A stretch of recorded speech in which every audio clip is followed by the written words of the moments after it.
Hello and welcome to Let's Pod This. My name is Andy Moore. We're back again here in the Democracy Den, and I'm joined again by our good friend, Dr. Keith Gaddie. Hello, Keith. Welcome back to the show. Andy, it's good to be here. I like this as a recurring thing. Yeah. I like recurring guests. Yeah. I'm a big fan of the 538 Politics Podcast, or what used to be the 538 Politics Podcast, but I always appreciate, there's certain guests. They had Claire Malone, who's at the New Yorker now. It's one of my favorite podcast guests, very insightful. Yeah. You're like an Oklahoma Claire Malone. That's what I'm saying. I appreciate that. It's Nate's dad is a friend of mine, Brian Silver. Really? Yeah, he was a political science professor at Michigan State, and really, really good guy, really good scholar. Fascinating. Yeah, so Brian taught Nate how to do multiple regression when he was 9 years old for a science fair project. This explains quite a bit. Everything.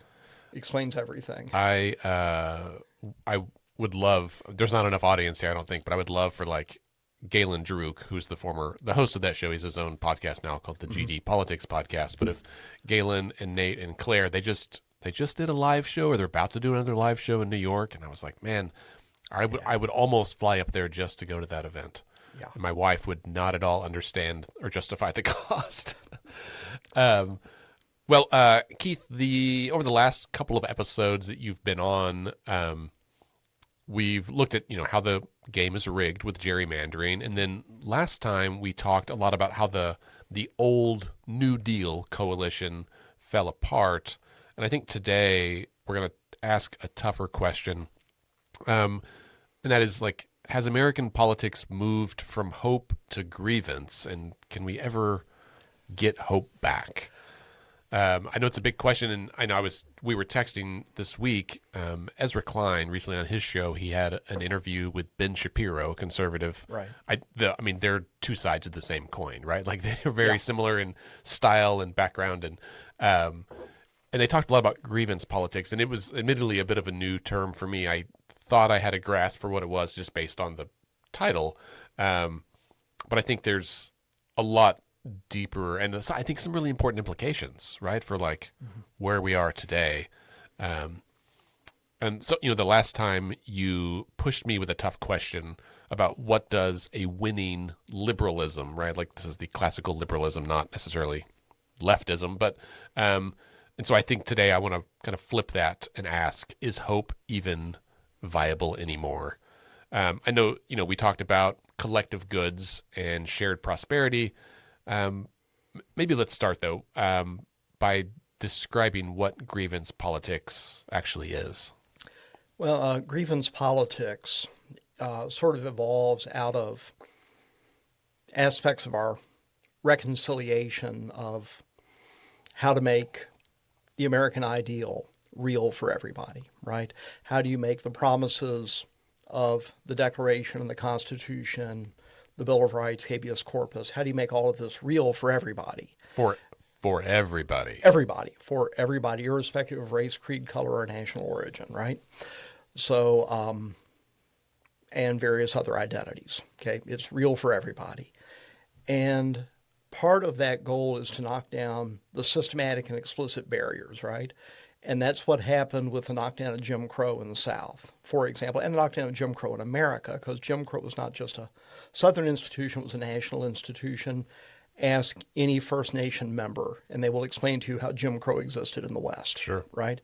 Ask anybody of Chinese extract or Japanese extract in California. They will explain to you how Jim Crow was a national institution. And in knocking down those barriers, the question comes up, well, okay, you knock down barriers, but you've also done damage to a community. How do you create a fair playing field going forward? Simply knocking down the barrier is not enough. What are your remedies, right?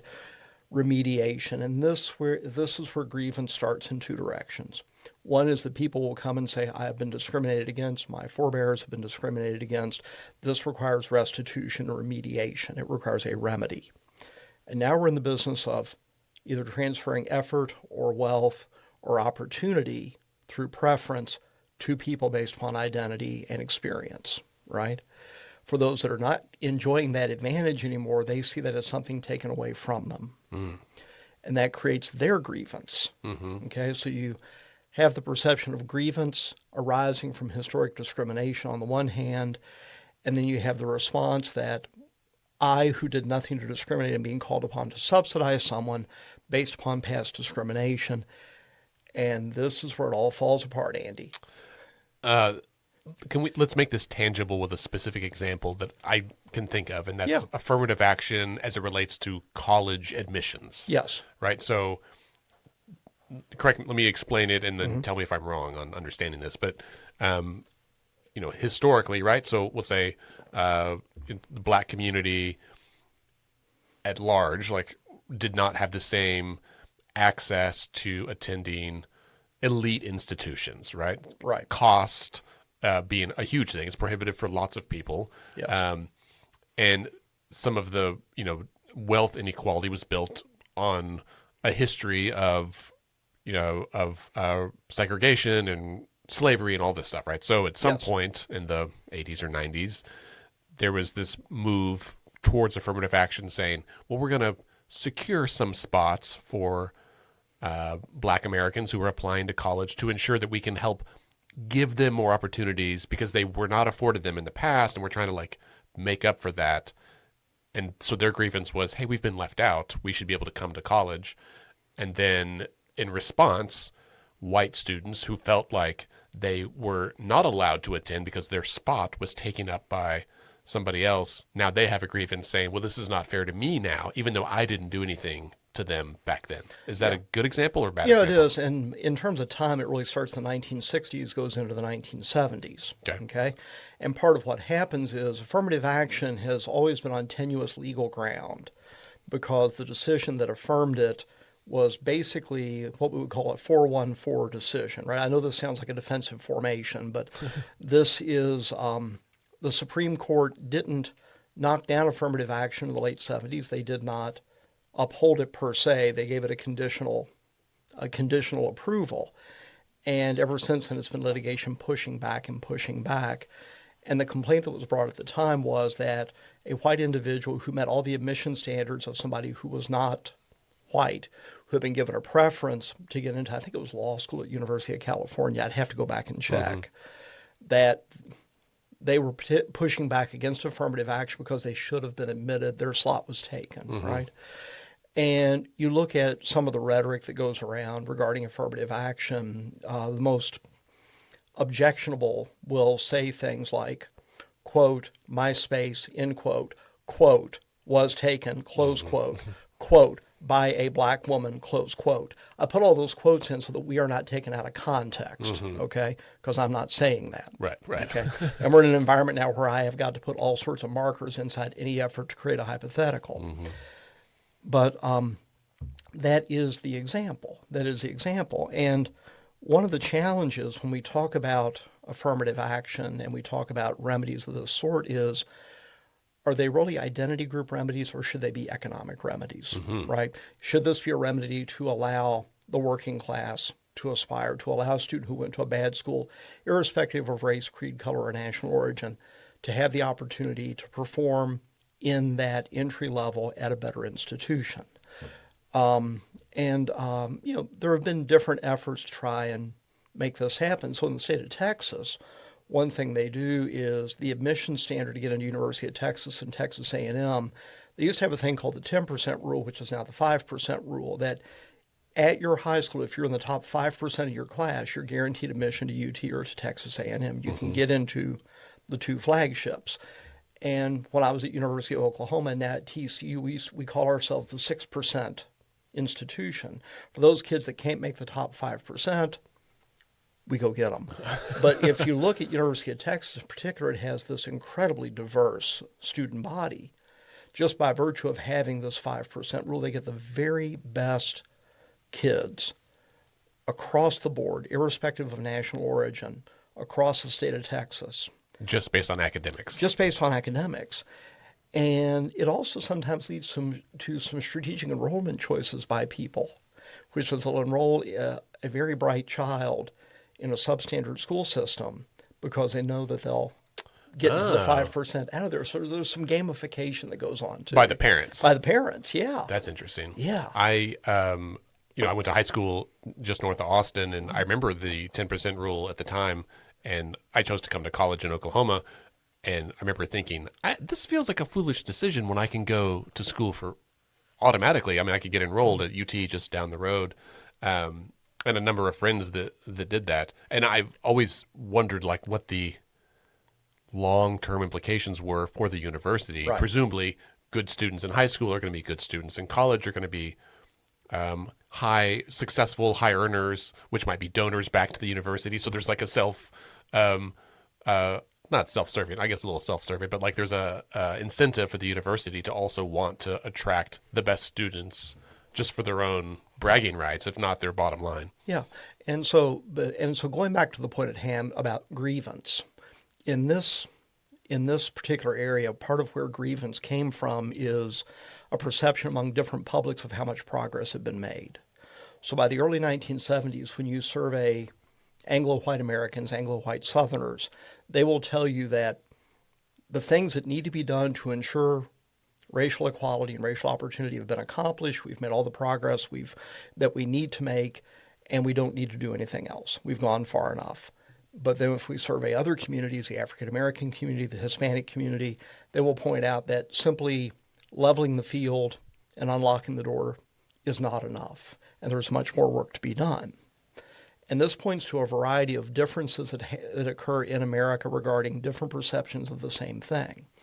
If you want to go into the religious framework, for example, you can have two very different evangelical theological perspectives that exist, one of which is deeply invested in the Ten Commandments and literalism, and a particular form of Protestant traditionalism in North America, okay? And it's very Calvinist. Mm-hmm. And there's another version that's invested in social justice and the idea of good works, which predominates in the Roman Catholic Church and in the black churches. So you've got these cut points in American religion that are in part structured by different interpretations of theology, and they make their way into politics as well. Mm. And so we have a lot of different vehicles for difference that get activated when you, for example, make the decision to take prayer out of public schools, because the argument is, who's going to write the prayer, right? Who's going to write the prayer? Whose prayer are we going to use? I had a colleague once years ago who said once, I've had several students ask, could we open class with a prayer? And he stood at the class, this is 35 years ago, and he said, yeah, of course we could do that. Muhammad, would you lead us in prayer? Because he was a guy that liked to stir the pot, mm-hmm. okay? Mm-hmm. And he had an amazing career. Yeah. But the same principle here, right? When the legislature wants to approve religious, the St. Isidore case, right? Approve public mm-hmm. funds for a private virtual charter school, and then the Satanists said, "Oh, great! Like we're going to start a school too," and just to like prove the point of like, yes, you're not really doing this about religious freedom. You're doing this about one religion in particular. Yeah, and you think about it. This is where we enter into the activation of grievance, right? Which is there's a lot of eye poking that goes on. I want to poke you in the eye with my rhetoric. I want to take your argument and your seemingly neutral approach to this thing, which isn't, turn it on its head and throw it in your face. Mm-hmm. Instead of sitting down and saying, let us all come together and reason. And that gets back to the issue of hope, okay? Because part of hope is the ability to sit down and reason together towards the possibility of a new day. And for the National Democrats, of the last three presidents they have successfully elected, two took this approach of hope. That's Bill Clinton and Barack Obama. Each of them spoke in a rhetoric of hope, and it may not have been the same hope, but it was a related hope. And I think that we look at the predominant politics that exist in the major parties right now from their extremes.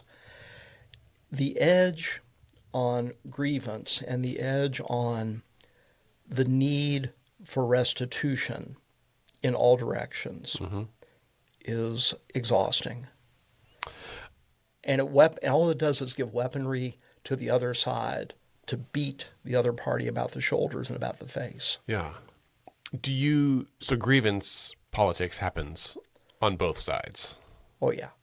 Yeah. Do you feel like, I guess I have two questions. Mm-hmm. Who did it first, and then who does it better? Okay, so the interesting thing about that is, who did it first? Probably Thomas Jefferson, okay, if we're being honest.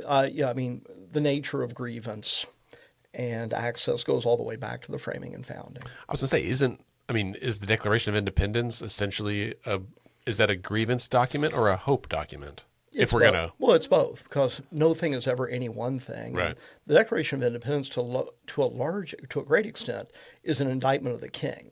Right. It reads like a bill of indictment. Right. Okay.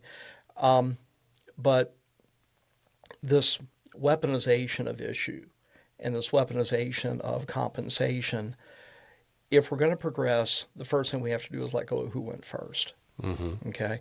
Because you remember the other day we were talking about collective benefits, community benefits, and all that.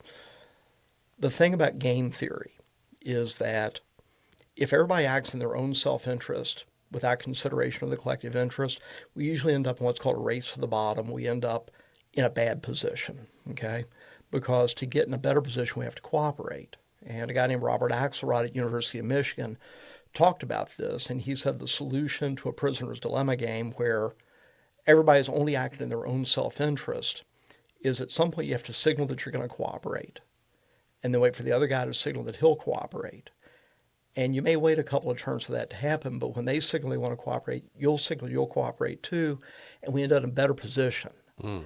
And the problem right now is that whenever someone has signaled cooperation, the other party has perceived weakness and jumped on them with a baseball bat. Right. And we do it in both directions. But the thing is, the right wing of American politics is actually better at this because they've got a more homogenous community to draw from for grievance, which is among the working class white community in particular. We are now in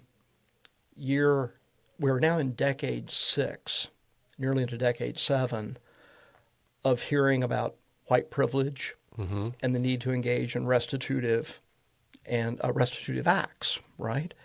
That's a lifetime for a lot of these folks, for all of them. If you have been alive longer than that and were in the working class when it started, you're 80 right now. Right. And, there's been tremendous progress. Yeah, there's more progress towards a colorblind society to come. I don't know if we want a colorblind society because a colorblind society whitewashes all other aspects of culture. It normalizes. And the thing is, we like our cultural and social distinctiveness. That's why the challenge is how do you respect that distinctiveness, incorporate it into a larger community, while also progressing towards the general good. And that's where we get hung up. So if the conservatives are better at grievance politics right now than the liberals, has grievance basically become the GOP's brand now? It is under the current regime. It's very much that brand. I mean, the incumbent administration is really only about a voice of grievance, right? When you hear it, it's always about this negative thing about another group. Mm-hmm. And it is this voice of articulating how normal people are being shortchanged in this environment. It's an appeal to a very, very well-defined group that doesn't see itself as ever having enjoyed any particular social benefit or a level playing field by virtue of race or economic identity. They are in the group that systematically has suffered under the decline of the manufacturing economy. Mm-hmm. Okay, and they used to be Democrats. Mm-hmm. Okay, they used to be Democrats. George Wallace was the first guy to show that you could reach out for what they called the hard hat vote back in '68 and '72, and be effective at peeling them off mm-hmm. from the Democratic mainstream. And if you look at the Wallace 72 campaign, it sounds a lot like Trump 16. And the fact is, George Wallace might have won the Democratic nomination in '72 had he not been nearly killed by an assassin's bullet and ended up in a wheelchair. And then still stuck around politics for 10 more years, 16 more years, right? He stuck around until 1986. So it sounds like it is their brand, and they don't, but it's like it's a generational thing. They're grieving what they've lost, and they want to return to it, which is part of the whole "Make America Great Again" implication. is there any space for hope in that? Do they even need hope or vision to win? Well, at some point in time, you need outcomes. At some point in time, you need outcomes. At some point in time, people have got to get exhausted with grievance all the time, because that's a hollow, dark place to live your life, right? It's a hollow, dark place to live your life, because you'll lose your soul if you're not careful. And now I'm projecting my beliefs. Right. But that's okay. Yeah. I get to be an individual now and then. I'm doing it right now. This I believe. But you also have to remember that grievance is also the brand of the left. It is absolutely the brand of the left, because it is about small group petition for an effort to get restitution, right? Or to get a regulatory regime to strip away what's perceived as historic disadvantage. And the fact that they can point to is discriminatory policies and discriminatory behaviors, both in the marketplace and by the state in the past. They can also point to the tenuousness of some of their rights and liberties under the law. And where this takes on stark contrast is in areas of sexual identity, gender identity. This is where same-sex marriage comes to the table, for example, which currently has a constitutional basis under a Supreme Court decision that's 10 years old now. And now we wait to see if it'll sustain itself. Those marriages cannot be invalidated, and they will not be invalidated, but having them in the future may be a challenge. And this is where the fear attaches on the left, is that there's the possibility of pushback coming from policies made by the right that's an effort to shove these folks out of the mainstream of American life in terms of the culture, in terms of the economy, in terms of the leading of a life in public. So everybody's got a grievance. Everybody has a fear. But as my colleague Jim Riddlesberger would say, as we do all this, was one child fed? Was one child educated? Was one job created? And the answer is no. But when Jim says that and I say that, we sound like a couple of New Dealers, because at the end of the day, it's probably what we are. It strikes me that, we talk about the left being big tent politics. Yes. And it sounds like if grievance is the brand of both major parties, then on the right, it's like we have all shared, like we've all been harmed. We shared this one grievance. And on the left, it's 100 smaller groups with their own grievance, which is why it makes it, we see like, dims and disarray or whatever the media likes to project there. Do you think that's a fair, it's like, if grievance is the same, it's just a different, how it's like enacted or how it happens on the sides are a little bit different? Well, I don't know. Everybody has their style, and they're entitled to their style, right? And that's politics. And the biggest problem with creating a coherent, attractive style and presentation is the fact that media are so fragmented. And we've never had more desperate need of editors for public life than we have right now. Okay, we'll come to that. That'll be for a couple of months down the road. Okay, we'll get to everything that's wrong with the mass media. But I think I'm going to step away from the word left and go back to liberalism. Yeah. And you and I have talked about these distinctions in the past.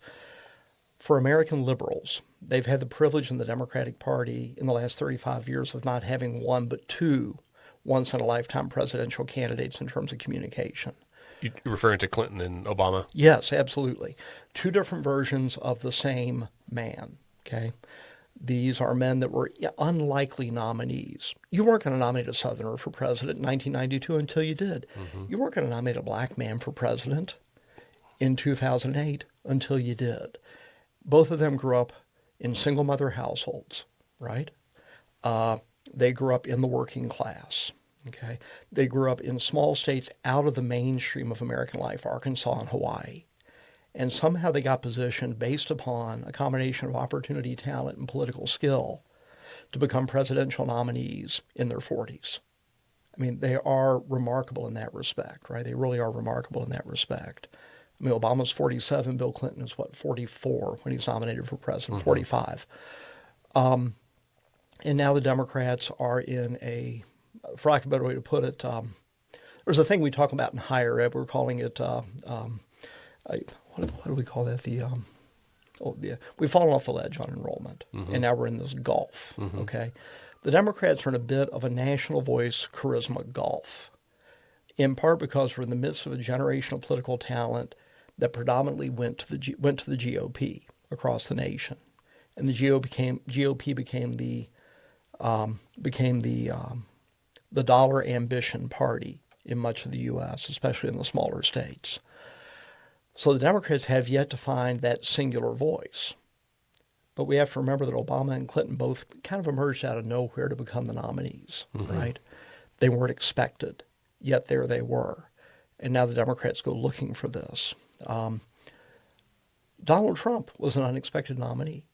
He was always in third place in everybody's radar screen headed into the first caucus in Iowa.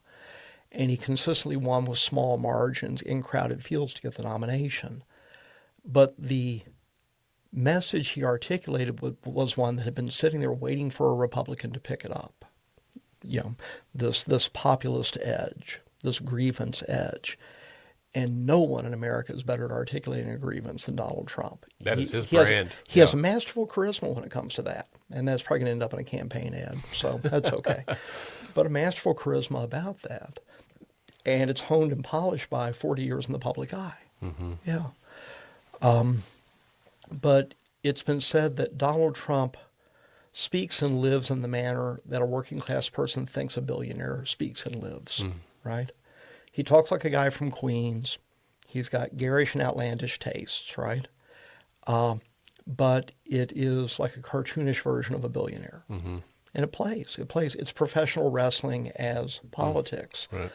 And Donald Trump has historic cultural ties to professional wrestling, so it's a completely fair comparison. Man, Keith, I had never even thought about, I'm seeing everything through this lens of like grievance versus hope. And professional wrestling is a grievance sport, right? Oh, yeah, absolutely. The way that they create bad guys, yes, and that they're always out with like a vengeance on someone. They're going to come out from the tunnel and like enact something. It is very much about grievance and fear and intimidation. There's not like no one is really rooting for like the good guy wrestlers, right? They exist, but it's not the same. Yeah, well, it's heroes and heels. Yeah. And the best turn in the narrative in professional wrestling is when the hero turns heel. Right. Which is what happened. Macho Man Randy Savage did this. Hulk Hogan did this. We can, okay, I'm showing all my Gen X cred right now. Right. Okay, I mean, I've met Jimmy Hart and Jerry Lawler and all these guys. My dad and I used to go to wrestling matches to watch the crowd. Yeah. We go to watch the crowd, which was epic. Yeah. It's like going to a drag race or a dirt track car race or a cockfight. Okay, it's just there's a particular quality to that audience that is sort of like a bloodlust, and it plays for grievance also. And so you create really interesting villains. And our villains in the 1940s and 50s were Nazis, and then they became communists, right? And then we got the Iron Sheik, who was an Iranian villain. Right. And you keep crafting these villains because it's an easy narrative to capture the basic mind, right? Yeah. It's guttural, it's primal, and it speaks to attitudes, right? Yeah. And it works in politics, and it's a perfect marriage with populism and populist issues, because populism is not a good word, okay? Populism is entirely about grievance. It's about grievance against elites, against expertise, against large sophisticated organizations like corporations, and the idea that a wrecking ball and a hammer and the wisdom of the masses and the layperson can make better decisions until you break the machine that you need. Right. Yeah. And we're in the midst of watching machine breaking by populism of the American state right now. Well, and I'm thinking about even the founding of Oklahoma. If you read the state constitution, there's a lot of grievance about anti-corporations and about distrust in politicians. And so the reason we have things like the flashpoint of kerosene in our state constitution is because someone out there is trying to swindle me on kerosene and give me something that's watered down. And so it was governing from this same kind of like grievance base point. Yeah. Yeah. And the thing about a grievance we have to remember is that grievances are formulated in contrast to what's viewed as fair play. Okay?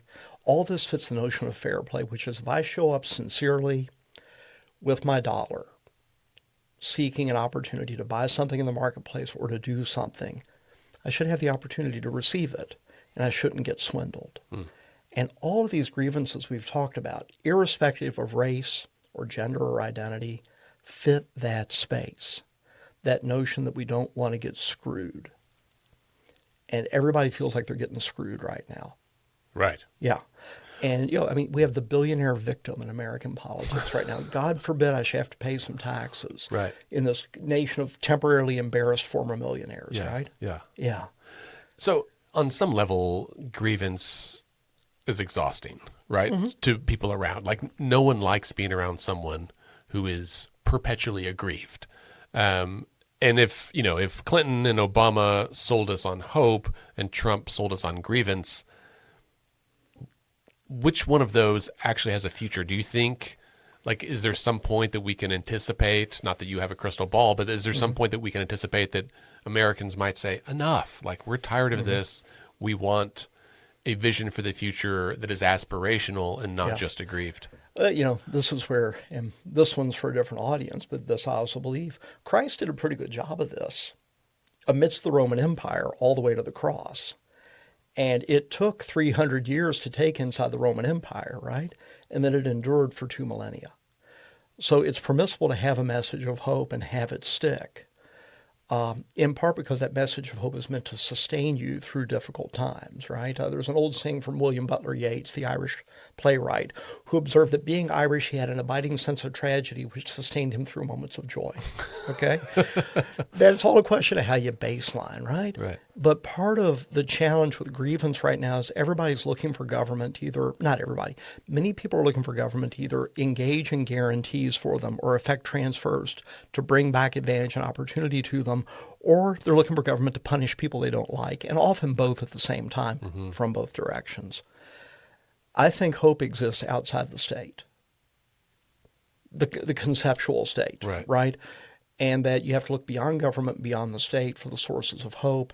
And what the state should be doing is doing those things that are necessary to maintain that fair play that I mentioned earlier. So if hope exists outside of the state, does that necessarily mean that it exists outside of politics as well? I guess how enmeshed do we view government and the political machines? Yeah. Well, I think there's room for hope in politics, and there's room for parties of hope. And again, if you want to go back in time, you look at the way Ronald Reagan pitched himself for re-election in 1984 with that masterful "It's Morning in America" commercial, the most brilliant political commercial of all time. It is just fantastic, right? But that voice, that tenor, the facts that are pointed to, it just made you feel good. Right. And mind you, I voted for Mondale in 1984, okay? I think I'm the only guy in my fraternity other than Chris Pinckney who was watching this who voted for Walter Mondale, okay? Because we both worked for the legislature, which was Democratic. But it's permissible to pitch that. Bill Clinton pitched it. Barack Obama pitched it. The West Wing is based on it. Oh, the West Wing. You mean the government in exile during the Bush administration? Right. Yes. I mean, and even going back to 100 years ago, I think the quote is often attributed to Herbert Hoover, but I don't think he actually said it. But the phrase of "a chicken in every pot," a car in every garage, a chicken in every pot. Right. I mean, that's essentially a message of hope as a response to what could be a grievance, right? Right. And I would think about my grandfather, who was a career Air Force member. He was a firefighter in the Air Force, and they were stationed in England for a while in the late 50s, and they were pretty poor. I mean, they lived on base, and they had housing and stuff taken care of, but they and another American family pooled their money to buy one chicken for Christmas. So they couldn't go home. They couldn't afford to fly home to the States, and so and I remember my grandpa referring to that as like a chicken in every pot, but we only had one pot for two families. But he didn't say it out of anger. Yeah. He was like, we did this. It was a very hopeful moment, and we had a great Christmas with another family, even though we had meager means Yes. at the time. And I mean, my grandfather grew up as the son of a sharecropper in East Texas, and lived in houses with dirt floors. And I think he was always grateful for any chicken he ever had. He thanked my grandma for every meal, and I've come to see his worldview as that was primarily hope based and like gratitude based. Now, late in life, as he became a fixture in front of cable news, I think that began to shift. And I don't think he's alone in that. It sounds like that arc is pretty common across the American electorate. Yeah, and this comes thing if we go back to the marriage piece for a moment, we have to remember that marriage was intended to be a covenant. Okay, so it is a sacrament of the church in the Christian tradition. It is a ritual in the Judeo-Christian tradition, but it is also in many ways a thing that is simply affirmed by two people and later recognized by the church and then also recognized by the state. And it's recognized by the state for legal reasons attending to property. It helps determine heirship. That's why we validate marriage through a marriage license, is to recognize that the marriage exists. So that in the event that one of the members of the marriage should pass, or there's an effort to dissolve the marriage, we can recognize property and then come to a dissolution of the marital assets. Okay? But the concept of marriage itself is a sacrament or a covenant, right? So if you can take the state out of marriage as sacrament and covenant and you leave it to churches to decide, you leave it to people to decide, then separately you've got this licensure of a relationship that will govern the assets and the dissolution and the disposition of the assets should the marriage dissolve either due to death or divorce. You've put the state in its appropriate context because it's dealing with property and only property and obligation, for example, for the support of children. That's completely appropriate. The definition of marriage by gender is in part an effort to parameterize those property obligations. And people have been told, well, if you want to have gay marriage, why don't you just go ahead and you can just have a contract between the two of you. Right. The problem is we've defined certain social benefits in the context of marriage, such as Social Security benefits and survivor benefits. This is where the welfare state gets thorny, because the welfare state has set a preference based upon the historic norm. Nobody 90 years ago imagined gay marriage when they created Social Security, right? So we've got these thorny issues that relate to the welfare state, that relate to the allocation of benefits, that activate people's cultural preferences and their cultural prejudices. That's where the problem is in that space. So to the extent that we can disentangle the state from these other things, maybe we can move past grievance politics, right? But that requires some open-mindedness in the structuring of the wall between the state and the rest of society. Because instead we have this effort to almost resentfully impose the will of religion as culture, right? Or to resentfully impose the lack of religion as culture. And this is where everybody gets into dispute, because now we're dealing with something that we are simply not qualified to do, which is to prove God. Right. We can't do that. Right. Okay. I mean, irrespective of how, I'm going to stop there because my example is going to be very, very disastrous. We're going to get into Anselm's ontological argument for the existence of God, but and Pascal's wager and how the Catholic Church picks saints. We're going to leave all that alone. Yeah, that's probably smart. Yes. Well, then I see this effort for individuals or parties to say, hey, we've got a cultural set of ideas that we want to live by, and we want to ensure that those come with these protections for economic reasons, property, finances, heredity, and then they seek to have the state validate that, right? And so there are things that I would argue are social customs.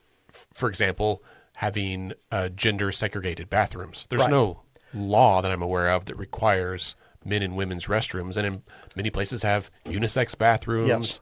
But I think there are people who would like it to be a law, even though that is a social norm that like we should be able to sort out among ourselves. We could redesign bathrooms to just have stalls and no urinals. I think it's weird that we're like culturally tied to disgusting urinals in some way. Yeah. Well, it's funny because I've been dealing with this particular issue for 10 years, both at the university and then just in conversation. Gender and bathrooms is an engineering problem, and there's an engineering solution, and it's a really simple, and you see it increasingly around the U.S. You see it in school design, you see it in residential hall design, you even see it in social space design, which is you've got a public sink behind a wall, and then you've got some stalls back there, and everybody's got privacy. With full doors. With full doors. And we actually ran into this in dormitory design at OU because we were looking at, we had concerns among the gender fluid population regarding bathroom access and identity. We had concerns in the legislature regarding gender separation. So when we were putting up 2 res halls that became the residential colleges. We designed the bathroom so that every lavatory was a single stall with a floor-to-ceiling door that locked. Every shower was a dressing room with a shower behind it with a floor-to-ceiling door that locked, and then there were a set of public sinks. Yeah. So if students wanted to be on a gender mixed floor, we could have a bathroom for males, a bathroom for females like this. If we ever decided to go gender neutral, we were set up to do it in an engineering fashion without having to change anything. And it was an engineering solution. And what's funny is the issue just went away. Everybody was happy with it. I've never heard anybody complain. Right. I've probably ruined it now. I'm sorry, Joe Harrows. But, there are good solutions to this that are actually economical. Well, I went to a conference several years ago in some big city. I don't remember where it was. Probably D.C. or somewhere like that. And it was a new conference facility, a new conference center and hotel and all that.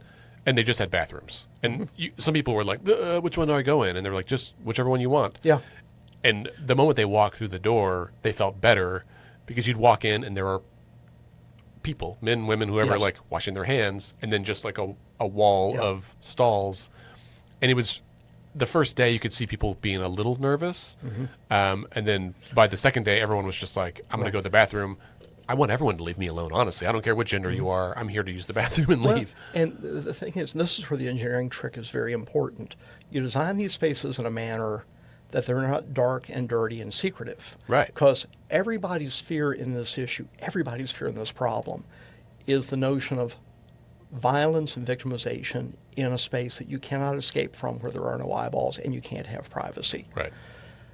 And that's because we engineered these places in a particular way for the better part of a century. This approach creates a security that everyone's looking for. Yeah. And so it's a workable solution, and I think the marketplace is working it out. I think the construction industry is working it out. Architects understand this, and they'll work around it because they want to sell designs. Right. Yeah. So there's a market solution to this, and it's taking effect. And the only problem with presenting that solution is people will look to stress test it increasingly deeper and deeper because if you fix the problem, they lose their issue. They lose their grievance. They lose their grievance, right? And you've healed somebody, and oh, dear Lord, we can't do that, can we? Listen, I, for one, welcome a world where urinals don't exist. I think they're gross. Yeah, no, I'd agree. And I still remember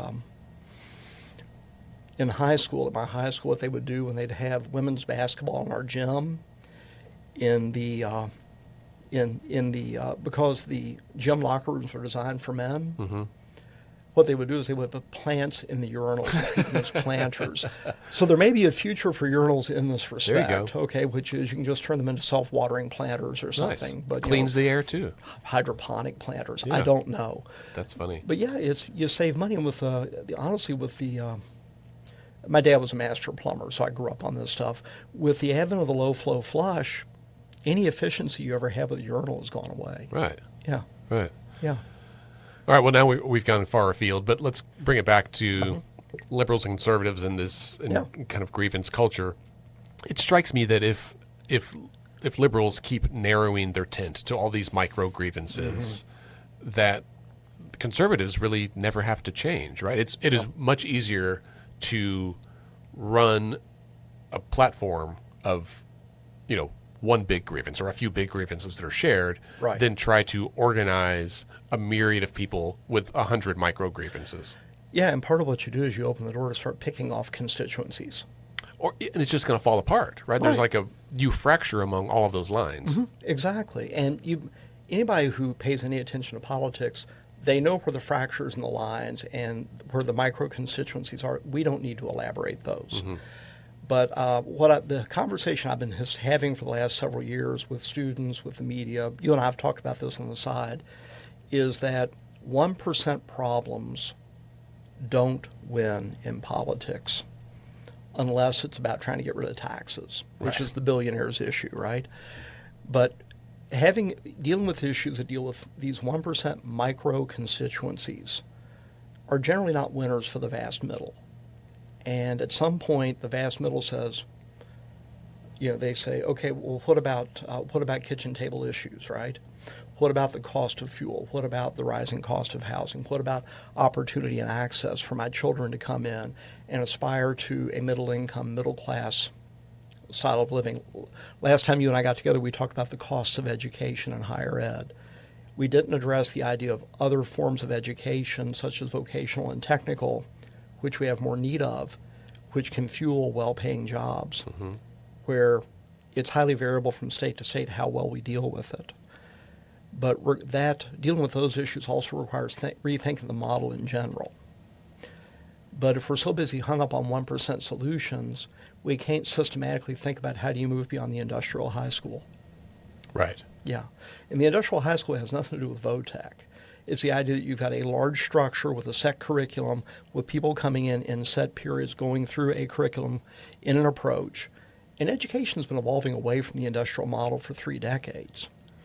That means we need to really rethink how we do things in that space. What we're not thinking about is the outcome, which is, are these kids truly prepared for what they're going to do either in VOTEC or do in college, right? So part of what we have to do is think engineering backward into what are those tools going to be? What are kids learning right now that I need them to know in 10 years when Right. they walk into my classroom and they're 19 years old and a sophomore in college? Right. Yeah. But, I don't think the liberals have time to reverse engineer an entirely new educational system. No. Is this, there's the old adage that I'm sure we've referenced on the show before of Republicans fall in line and Democrats fall in love. Yes. And as I'm thinking about that phrase in terms of this like grievance versus hope, it strikes me that maybe part of what happens on the liberal side is that they are waiting for a once in a generation talent who can articulate a vision for hope Yes. that is grand enough that everyone is willing to set aside their personal grievances to collectively aspire to this big thing. And then on the conservative side, they just say like, hey, this is our grievance. Yeah. Everyone get on board with it, and we're going to voice it collectively, which makes it sound very loud because it's so many people. And so they have fallen in line behind the prescribed grievances, and the other side has like given up theirs. And right now, maybe because the last liberal president with Joe Biden did not articulate particularly a vision for hope. It was a anti-grievance, right? Like, Yes.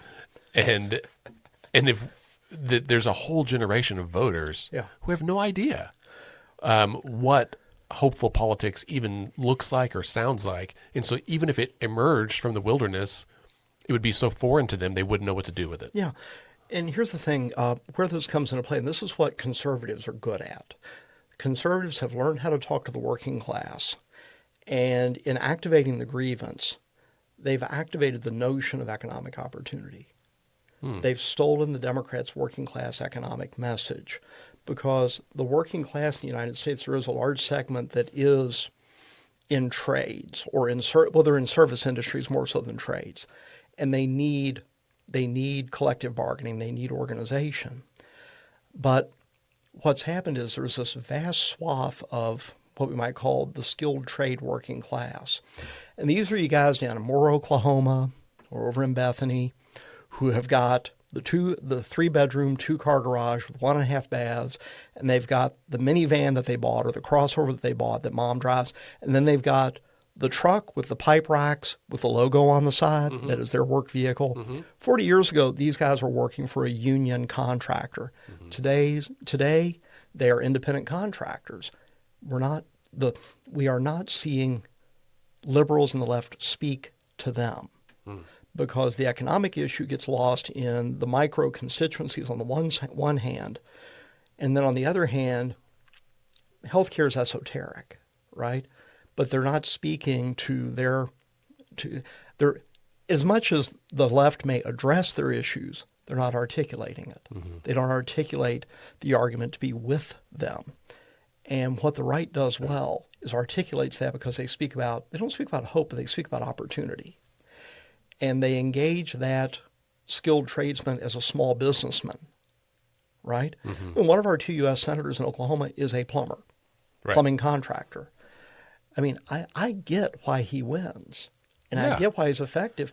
He's effective because, man, he hits that sweet spot in a really good way. Mark Wayne Mullen knows how to hit that sweet spot that resonates with most of the people in this state, overwhelming majority of people in this state, including a lot of Democrats.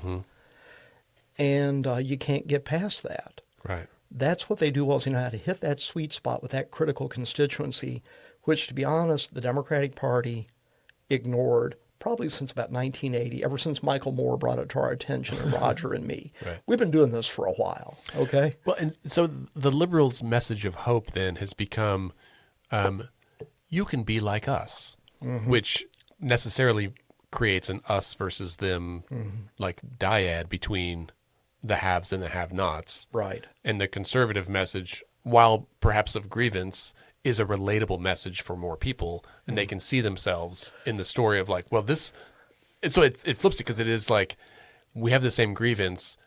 They made it out, right? Mark Wayne sold his plumbing business and is a millionaire.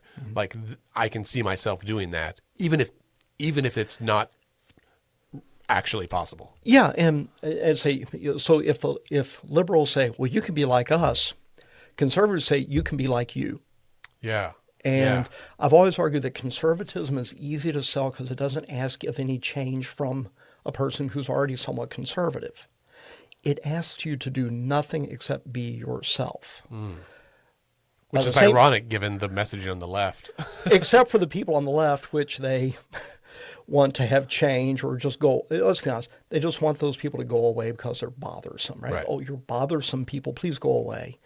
Please go away, don't show up, don't bring us your 1% issue, right? And the thing is, for a half century now, we've been opening the doors and opening the closet for people to step out. And you're not going to make women go back into the kitchen, gays go back into the closet, and minorities go back to being out of the way and being invisible. People don't go away. So what you need is someone needs a politics that transcends those parts of identity and identifies the broad basis that can carry a lot of people forward together. And there has to be a sensibility about that. But it also means we have to put real limits on our expectations of the state, because if you affirm having a tremendously expansive state in one area that you like, that means you've also affirmed having a tremendously expansive state in areas that you don't like. If the state can do this thing, because the state has got widespread power in the social arena, it can take steps in a variety of directions. You may not like some of those. Yeah. Yeah.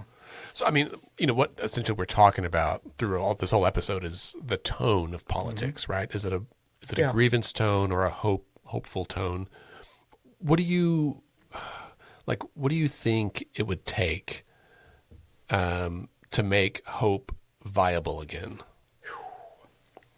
I mean, seriously, I think from my own perspective, it is about limiting the scope of power of the state. Okay. It's about what you do is you put the definition of marriage beyond the ken of the state. Okay. Okay. But if you wish to have your marriage, if you wish to have economic benefits, the transfer of wealth, things like this, we have to have a different vehicle that's separate from it.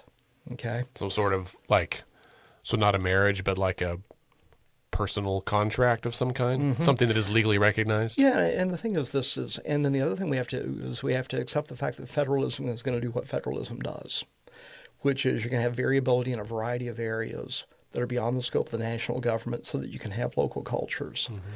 And sometimes we're not going to like that local culture.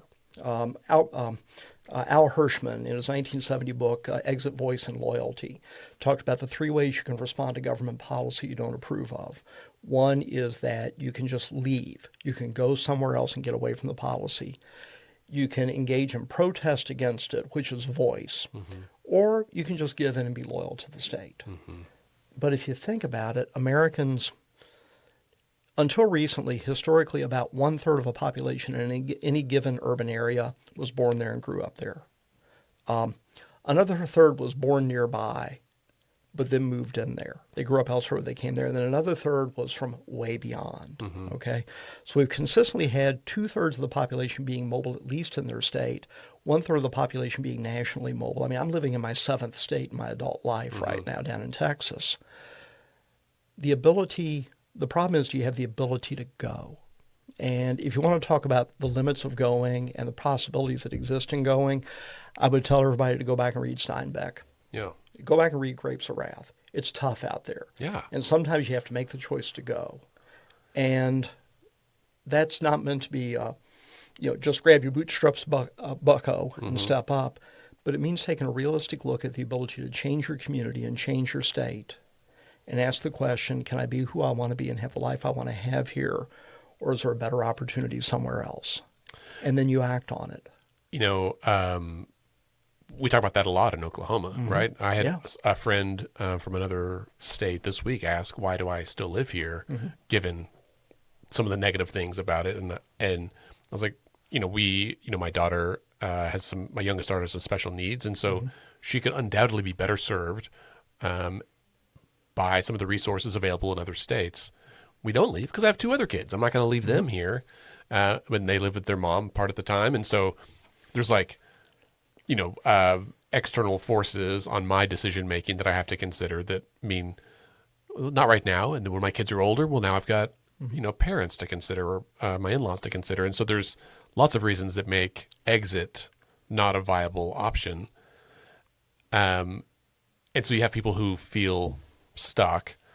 But also, I mean, what you were saying about people, how many folks moved. I mean, over the last 100 years, we've seen a continuous migration from rural areas to urban areas, which one might argue maybe that's not I guess people are often pursuing economic benefit, not necessarily exiting because of some grievance with policy necessarily, but if they are choosing to move for whatever reason, then I think that diminishes exit as a viable remedy for political pressure. Well, and it's you have to decide what your opportunity structure is going to be, and you act on it. So I'm going to. It always comes back to political science when we get together, right? Yeah. So for a number of years, I had a textbook with a co-author who had been a professor of mine at Florida State named Thomas Dye. And Tom is over 90 now, but Tom articulated decades ago a concept called competitive federalism or corporate federalism. Okay. And what he argued is that the reason you want to have cities and counties that have got limited autonomy and states that have got limited sovereignty, in addition to a national government, is it allows a county or a city to look around and decide what is the market basket of goods and services and policies they want to provide to the public and have them be attracted to it. So different states articulate different baskets of policies in terms of social benefit or economic regulation. Down in Texas, it is no income tax, right? No income tax. That's the big thing down there. We will never have an income tax in Texas. In Florida, it was no inheritance tax for the very longest time. But you articulate this in order to attract the type of people you want to have come to their community. And then you can do things like compete to have the Walmart through structuring your local sales taxes. You can compete to have a major industrial factory come, like the Tesla factory outside of Austin, right? You can compete in this marketplace by creating an environment that will allow you to grow the kind of community you want to have and to grow the kind of people you want to have. And in Texas, you're able to have Austin, okay? and Houston and Laredo and Fort Worth and Plano and Frisco, right? You can have all these very different places in terms of what they provide locally under the same umbrella of state government and more broadly under national government. You have to have that latitude. Again, though, this is where you have to pay attention to the margins. What happens when that approach creates basically a drawbridge? And so one of our biggest problems in the United States right now is the ability of the working class to be able to afford to live near the places where their jobs are. That's a problem here in Oklahoma City. It's a problem we have down in Fort Worth. It's a problem pretty much everywhere that we don't have enough accessible quality housing for people. That ability to buy into the American dream and not be a renter is becoming more and more difficult, and even rents themselves are going, who was the guy that ran for mayor of New York a few years back, the rent's too damn high guy with white gloves? Yeah, the rent is too damn high everywhere in the U.S. right now. And so, but irrespective of having competitive federalism, this would probably still be the case. But competitive federalism allows for experimentation in public policy and to try and figure out what works, okay? And then we get evidence, and then that allows us to change the status quo elsewhere. I mean, we got same-sex marriage a decade ago, and lo and behold, the sky did not fall. Right. The sky did not fall. So that seems to have been less of a disaster than critics would have led us to believe. By the same token, for some reason, concepts like charter schools have not been a complete disaster if you've got a good regulatory regime in place to engage in oversight. As long as government will put a regulatory regime in place and then engage in oversight, we have good enough environmental laws, for example, if we implement them, if we follow them. And those laws have got to have a combination of rigor and flexibility to be effective. And we don't want to turn that law into a bat that we beat everybody across the head with. Right. And so part of it is having an effective and good faith administration and implementation of the law as articulated. Well, it strikes me that a good economic policy platform is necessarily one of hope, right? Like you can have some grievance arguments around it, but last week on the show here we had City Council member Kamal Pennington talking about the upcoming general obligation bond vote in Oklahoma City. Well, the municipal bond, just like the MAPS program, is a message of hope.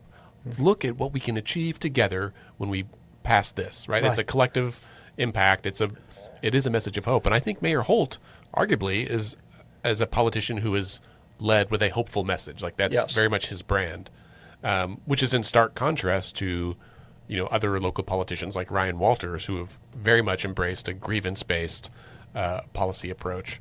So it seems like hope is viable. And I think it's interesting that, if I'm right, this is my theory, but if hope is, if economic policy is necessarily a hopeful element, then hitting people at the kitchen table issues, which are so often economic in nature, requires a cohesive, compelling, hopeful message. Yes, and part of that means you have to be careful about how you frame your argument, and you have to pick good models that can be vehicles for hope. The reason MAPS has worked for 3 decades in Oklahoma City is it's a pay-as-you-go program, right? It's a sales services tax, basically. And anytime we do something, we've got the cash, right? It's a pay-as-you-go approach. Bonds are not pay-as-you-go. Okay? Right. Bonds are the acquisition of debt in the future. We can call them anything else, but that's why they're acquisition of debt for the future. And the last time I checked, no bank ever seized a road. Right. Because you defaulted on your payments. But they can charge higher borrowing costs. Yes, they can. Yes, they can. And the thing about pay-as-you-go, it's an inherently conservative, practical approach. Oklahomans will vote for taxation if they know where the money's going. Oklahomans will vote for public goods if they know they can be paid for in real time, right? So the MAPS model is a very attractive one. It's a variation of what's called a SPLOST, which is a Special Projects Local Option Sales Tax. That's the national term for it. It's a SPLOST. And it works. And you can see the tangible benefits. In this city, in the 3 decades since I moved here, has shown the direct consequence of investing in collective and public goods. without accruing debt. Yeah. Yeah. So, and besides, who can argue with a penny, right? Hey, it's only a penny. But I also look at the sales taxes in Oklahoma, and they're twice what I pay in Texas, right? I look at the income tax in Oklahoma, and it's infinitely larger than what I pay in Texas because it exists. Right. But I also look at the property taxes, and they're 40% higher down there. Right. Yeah. There's a trade-off, right? Yeah, there are trade-offs, yeah. It's not a zero-sum game. The money's got to come from somewhere. No, and remember what Bill Archer, the old Republican congressman who was chair of Ways and Means, used to say, don't tax you, don't tax me, tax the guy behind the tree, right? Yeah, that's it. The easiest way to win is to ascertain who your opponents will be and make sure they have no political power to resist. The basis of environmental justice is in part the fact that pollution would fall upon communities that have no organizational ability or the ability to affect change or to petition. And that's why we get some of the environmental choices we make in terms of industry historically. Yeah. It's very, very easy to victimize people that don't have the ability to organize and have no voice. And that's not a partisan choice. That's just empirics. Yeah. That's what we do empirically, right? Yeah. Yeah. This is all very interesting. Well, Keith, thanks for coming in Pleasure, again this Andy. week. I look forward to the next conversation already. And I assume I will not be alone. I'm sure our listeners will be dwelling on this grievance versus hope message. Mm-hmm. And I think in there we each have a choice, right? Of what's the politics, what's the environment we want to foster. Yes. And you asked me, how does hope come in? It starts with the simple assumption as political actors that we'll greet every person in front of us as someone who we should love and figure out how to work with. Yeah. Rather than somebody who is to be vanquished or destroyed. Right. Including our deepest enemies. Yeah. Coach Bowden down at Florida State used to say, if somebody hates you, be kind to them. It'll drive them nuts. Right. Okay? Yeah. So that's what you got to do. You just hope comes from the individual and from your heart. Yeah. That's a good message to end on. It's a hard truth, but like it still feels good, right? Exactly. Great. Well, Dr. Keith Gaddie, thanks for being here as always. Listeners, thank you for being here as well. We talked about liberalism's uncomfortable truth about their slide into grievance, the conservatives' mastery of grievance politics, that big hope versus doom question, and the role that we can each play. Every day, every episode, we say decisions are made by those who show up. This is a decision you can make by how you show up. Are you a grievance-based person or a hope-based person? It's not a judgment. I'm just asking you to ask yourself. Keith, I think we've got some outlines for the next few episodes, at least. I'm sure we'll come up with more from there. Yeah, we do. As we indicated when we started this is an ongoing conversation, and it's a perspective. Yeah. Some of this is prescriptive, some of it is descriptive, but each of us has to choose how to lead our life. I think you have a choice. And when you make that choice, you make a choice that you can live with and grow out of. Either you've got a growth-based mindset or you don't. Yeah, that's exactly right. Thanks, Keith. Listeners, thank you. We'll see you next week.